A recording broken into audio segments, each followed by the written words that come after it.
Hi guys, it's Jessica D 1987 coming back as promised with the two follow-up videos to my first one, Life After the Marine Corps. This one is entitled Transitioning from Civilian to Active Duty Military, and as promised I have my husband Dominique here. I'm here to answer a couple questions for you guys, so let's get right into it. Dominique, thank you for joining us tonight. No problem. No. Okay, we're going to go ahead and get started. So, hypothetically, if you had a friend of yours come to you and say, you know, man, I'm thinking about getting active duty. So what's the steps that he should take in order to successfully transition from being just an everyday civilian into going to active duty military in general?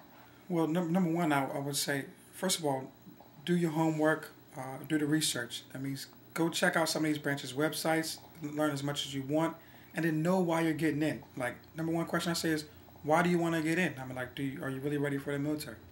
That's number one question I always ask people. And how do they know that they're ready for the military? What do you mean by that? Have a goal. Like, it's just like going to college, or if you're going for a job.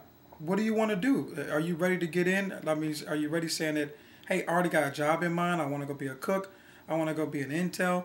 And follow the same goal set that you would by going to college. That means that if you know being an intel needs to be a higher score on the entry test, then you need to study for it, just like anybody else.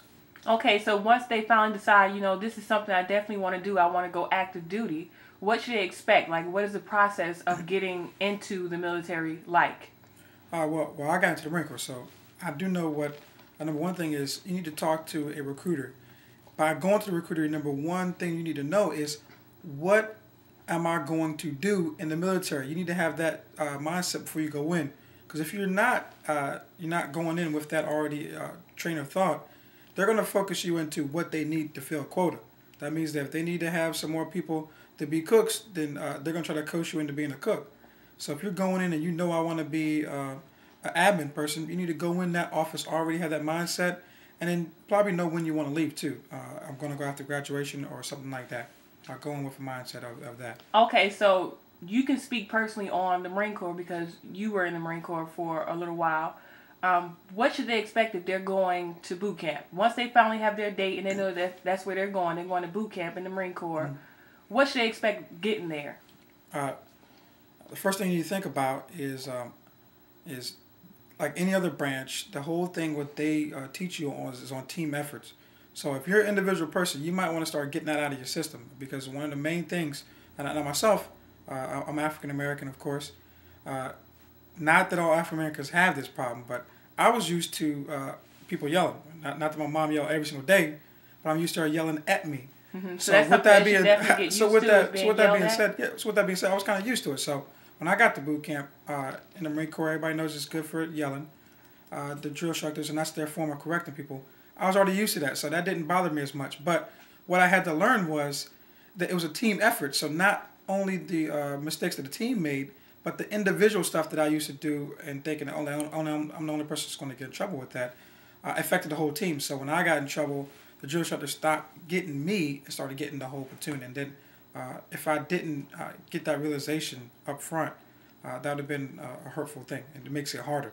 So you pretty much would say, you know, the biggest thing that should be on your mind going into boot camp or basic training should be being a team player. Because you're part of something that's bigger than yourself. It's got to be, because a lot of people still thinking that, hey, I'm going in this thing for myself. But you got to think that the stuff they're teaching you is a goal set that, hey, it's not only helping you with the job that you're supposed to be going to do, but it's also helping as a team effort as if you were in war, as you're going to combat or you're going to a mission. So if you're not thinking that team effort, then the military is probably not for you. It's not an individual effort. Okay, so what advice would you give them once they are stationed, they're active duty, they're in the fleet, and this is their first duty station? What advice would you give to someone in that situation? Take it easy. Take it slow and learn quick. I tell people all the time, when you get in, you need to come in with the mindset that I'm here to learn. The first thing I always tell people is if you're going into a new environment, a new duty station, whether you're working with civilians or with just military people, is learn from the people who really know what to do. And you need to be in the mindset that when I'm learning this stuff, that I need to take notes.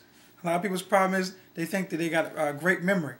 Regardless of what memory you do have, you need to write down stuff and take notes, just as if you were doing math class back in school in trigonometry or something. Okay, that's pretty much going to be the end for this video. Do you have any final thoughts that you want to add to someone who's thinking about from being a civilian to transitioning over to being active duty military? Any final piece of advice? I do.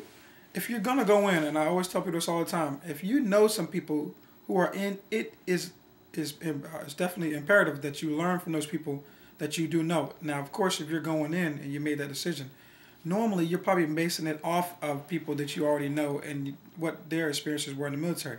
Me personally, I had good experiences, so I'm obviously going to give you a better rim of what you can do while you're in if you're going to come ask me.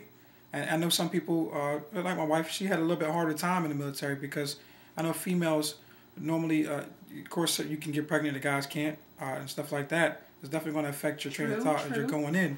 You need to think about family. So if you're going in and you already got a family, and you're an older person, and that does happen, you need to think how the military is going to affect my family and not just me.